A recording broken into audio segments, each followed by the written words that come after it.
പുതിയ labour code നടപ്പിലാക്കുന്നതുമായി ബന്ധപ്പെട്ട് ഉള്ള ഒന്ന് രണ്ട് കാര്യങ്ങൾ പറയാനാണ് ഞാൻ ഉദ്ദേശിക്കുന്നത്.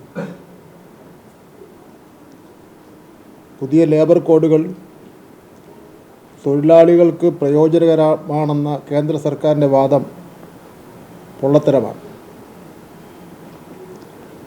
ലഘൂകരണം എന്ന പേരിൽ യഥാർത്ഥത്തിൽ വ്യവസായ തർക്ക നിയമം, ഫാക്ടറി നിയമം തുടങ്ങിയ നിയമങ്ങളിലൂടെ തൊഴിലാളികൾക്ക് ലഭിച്ചിരുന്ന സംരക്ഷണ വ്യവസ്ഥകളെ അട്ടിമറിക്കുകയും ദുർബലപ്പെടുത്തുകയും ഇല്ലാതാക്കുകയുമാണ് ചെയ്യുന്നത്. അവകാശങ്ങളെ ശക്തിപ്പെടുത്തുന്നതിന് പകരം തൊഴിൽ സുരക്ഷ ഇല്ലാതാക്കുകയും തൊഴിൽ വകുപ്പുകളുടെ പ്രസക്തി തന്നെ നഷ്ടപ്പെടുത്തുകയും ചെയ്യുകയാണ്. തൊഴിലാളി വർഗത്തെ ആകെ അപകടകരമായ സ്ഥിതിവിശേഷത്തിലേക്ക് തള്ളിവിടുകയാണ്. 90% തൊഴിൽ ശക്തിയും അസംഘടിത മേഖലയിലായ ഒരു രാജ്യത്ത് നിയമന ഉത്തരവും മറ്റും ആര് ഉറപ്പാക്കുമെന്നുള്ള പ്രശ്നം മുന്നിൽ നിൽക്കുകയാണ്. ഈ വിഷയവുമായി ബന്ധപ്പെട്ട് ലേബർ കോഡുമായി ബന്ധപ്പെട്ട കാര്യങ്ങൾ ചർച്ച ചെയ്യുന്നതിന് വേണ്ടി 27 ഈ മാസം 27 ഉച്ചയ്ക്ക് 12 മണിക്ക് കേന്ദ്ര ട്രേഡ് യൂണിയനുകളുടെ സംസ്ഥാനത്തെ പ്രതിനിധികളുമായി ഞാൻ ഒരു ചർച്ച നിശ്ചയിച്ചിട്ടുണ്ട്. ഈ മാസം 27 ഉച്ചയ്ക്ക് 12 മണിക്കാണ് ചർച്ച ഓൺലൈൻ വഴി നടത്തുവാനാണ് ഉദ്ദേശിക്കുന്നത്. സെൻട്രൽ ട്രേഡ് യൂണിയനുകളുടെ അഭിപ്രായം ഇക്കാര്യത്തിൽ എന്താണെന്ന് മനസ്സിലാക്കുന്നതിന് വേണ്ടിയാണ് ഇത്തരത്തിലൊരു യോഗം വിളിച്ചെടുത്തിട്ടുള്ളത്. ഇന്ന് കേന്ദ്ര തൊഴിൽ മന്ത്രാലയം എല്ലാ സംസ്ഥാനങ്ങളുടെയും ലേബർ സെക്രട്ടറിമാരുടെ യോഗം വിളിച്ചു ചേർത്തിരുന്നു. ലേബർ കോഡ് ധൃതി പിടിച്ച് നടപ്പിലാക്കുന്നതിന് വേണ്ടിയുള്ള അടിയന്തര നടപടികൾ സ്വീകരിക്കുന്നതുമായി ബന്ധപ്പെട്ടാണ് ആ യോഗം വിളിച്ചു ചേർത്തിട്ടുള്ളത്. കേരളത്തിലെ ലേബർ സെക്രട്ടറി ഷാനവാസ് IAS ആ യോഗത്തിൽ പങ്കെടുക്കുന്നുണ്ട്. ഇത്ര ധൃതി പിടിച്ച് ഒരു ചർച്ചയും കൂടാതെ ആശയവിനിമയം കൂടാതെ ഏകപക്ഷീയമായി നടപ്പിലാക്കുന്ന ലേബർ കോഡ് കേരളത്തിൽ നടപ്പിലാക്കുന്നതിനെ സംബന്ധിച്ചിടത്തോളം വിശദമായ ചർച്ചയും അതുപോലെ തന്നെ ആശയവിനിമയവും ആവശ്യമാണെന്നും അതുകൊണ്ട് തന്നെ ഗവൺമെൻറ് ഇക്കാര്യത്തിൽ ഒരു തീരുമാനവും എടുത്തിട്ടില്ല എന്നും ഉള്ള കാര്യം കേന്ദ്ര ഗവൺമെൻറ് അറിയിക്കുന്നതിന് വേണ്ടി ലേബർ സെക്രട്ടറിയെ ചുമതലപ്പെടുത്തിയിട്ടുണ്ട്. തൊഴിലാളികളുടെ അവകാശത്തെ മാനിക്കാതെയുള്ള ഒരു നിയമവും നടപ്പിലാക്കുക എന്നത് ഇടതുപക്ഷ ജനാധിപത്യ മുന്നണിയുടെ നയം അല്ല. കേരളത്തിലെ ഗവൺമെൻറ് എന്ന് പറയുന്നത് തൊഴിലാളി വർഗത്തിൻ്റെ കൂടി ഉൽപ്പന്നമാണ്. കേരളത്തിലെ ഇടതുപക്ഷ ജനാധിപത്യ മുന്നണി ഗവൺമെൻറ് എന്ന് പറയുന്നത് എത്രയോ വർഷക്കാലം നേടിയെടുത്ത അവകാശങ്ങൾ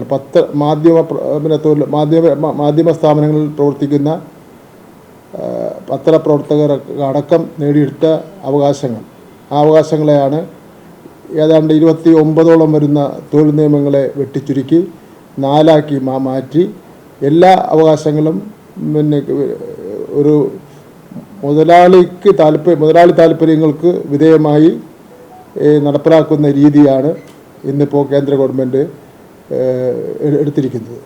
ഇതിനെതിരെ ശക്തമായ പ്രതിഷേധമാണ് രാജ്യത്തു നിന്നാകെ വന്നുകൊണ്ടിരിക്കുന്നത്. ഈ ലേബർ കോഡുമായി ബന്ധപ്പെട്ട് മറ്റ് സംസ്ഥാനങ്ങളിലെ തൊഴിൽ മന്ത്രിമാരുമായും ആശയവിനിമയം നടത്തുന്നതാണ്.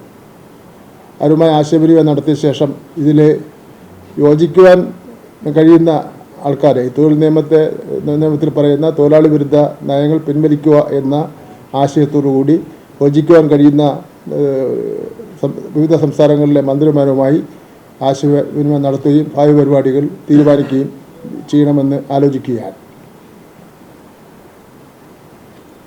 അതുപോലെ തന്നെ ഇന്ത്യയിലെ പ്രമുഖ ട്രേഡ് യൂണിയൻ നേതാക്കന്മാരെയും ILOയുടെ നേതാക്കന്മാരെയും അതുപോലെ തന്നെ രാജ്യത്തെ മറ്റ് സംസ്ഥാനങ്ങളിലെ തൊഴിൽ മന്ത്രിമാരെയും പങ്കെടുപ്പിച്ചുകൊണ്ട് ഡിസംബർ മാസം 3-ാമത്തെ ആഴ്ച ഒരു ലേബർ കോൺക്ലേവ് തലസ്ഥാന നഗരിയിൽ നടത്തുന്നതിനെ സംബന്ധിച്ചിടത്തോളം ആലോചിക്കുന്നുണ്ട് എന്നുള്ള കാര്യം കൂടി ഞാൻ വ്യക്തമാക്കുകയാണ്. ഇതിനെ സംബന്ധിച്ചിടത്തോളം തൊഴിൽ വകുപ്പ്, കേരളത്തിലെ തൊഴിൽ വകുപ്പ് ഈ ലേബർ കോഡിൽ കാണിച്ചിരിക്കുന്ന കോഡിലൂടെ നടപ്പിലാക്കുന്ന തൊഴിലാളി വിരുദ്ധ ജനവിരുദ്ധ നയങ്ങളെ സംബന്ധിച്ചിടത്തോളം പ്രചരണം നടത്തുവാനും തീരുമാനിച്ചിട്ടുണ്ട്. ഇത് അതീവ ഗുരുതരമായിട്ടുള്ള ആരോപണങ്ങളാണ് ശ്രീ രാഹുൽ മാങ്കൂട്ടത്തിനെതിരായി നിരന്തരമായി ഉയർന്നു വന്ന് കൊണ്ടിരിക്കുന്നത്. ഒരു പെൺകുട്ടിയെ വിവാഹ വാഗ്ദാനം നൽകി വഞ്ചിച്ചു എന്ന് മാത്രമല്ല, ഗർഭം ധരിക്കാൻ ആവശ്യപ്പെടുകയും പിന്നീട് നിർബന്ധിത ഗർഭഛിദ്രത്തിന് വിധേയമാക്കി എന്നുമാണ് പുറത്തു വന്ന വിവരങ്ങൾ. ഇത് കേവലം ഒരു രാഷ്ട്രീയ വിഷയം മാത്രമല്ല, മറിച്ച് സ്ത്രീത്വത്തിന് നേരെയുള്ള കടന്നുകയറ്റവും ക്രിമിനൽ കുറ്റവുമാണ്. ഈ വിഷയത്തിൽ കോൺഗ്രസ് നേതൃത്വം സ്വീകരിച്ചിരിക്കുന്ന നിലപാട് ഒളിച്ചുകളിയാണ്. രാഹുലിനെ സസ്പെൻഡ് ചെയ്തു എന്ന് കോൺഗ്രസ് നേതൃത്വം മാധ്യമങ്ങൾക്ക് മുന്നിൽ പ്രഖ്യാപിച്ചിരുന്നു. എന്നാൽ ഇത് ജനങ്ങളുടെ കണ്ണിൽ പൊടിയിടാനുള്ള വെറും നാടകം മാത്രമാണെന്ന് ഇപ്പോൾ തെളിഞ്ഞിരിക്കുകയാണ്.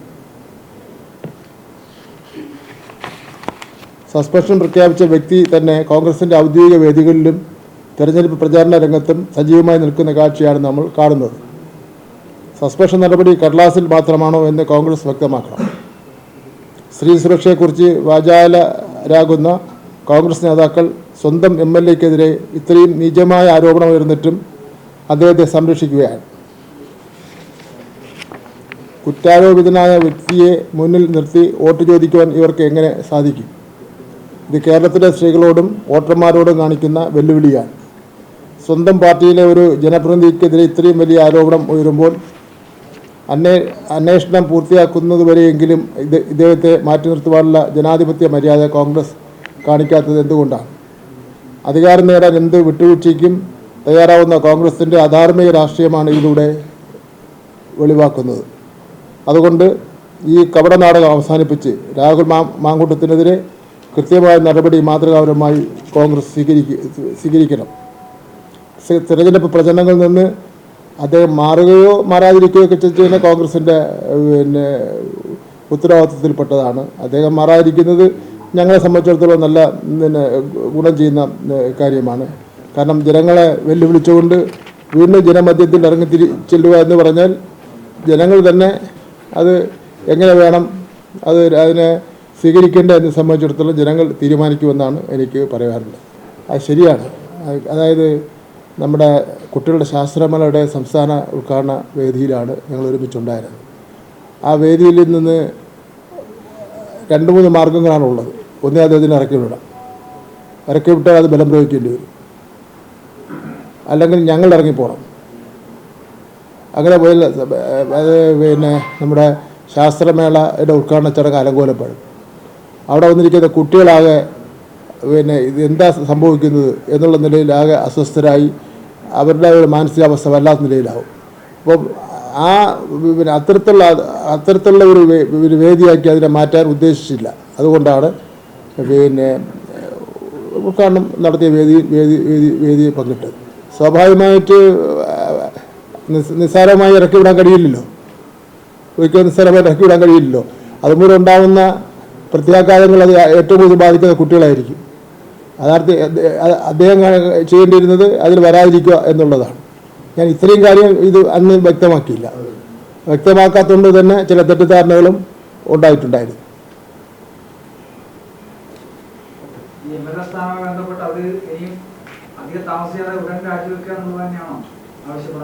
അല്ല, MLA സ്ഥാനം രാജിവെക്കുന്നതിന് വേണ്ടി ഞങ്ങളുടെ പാർട്ടി ആവശ്യപ്പെട്ടിട്ടില്ല.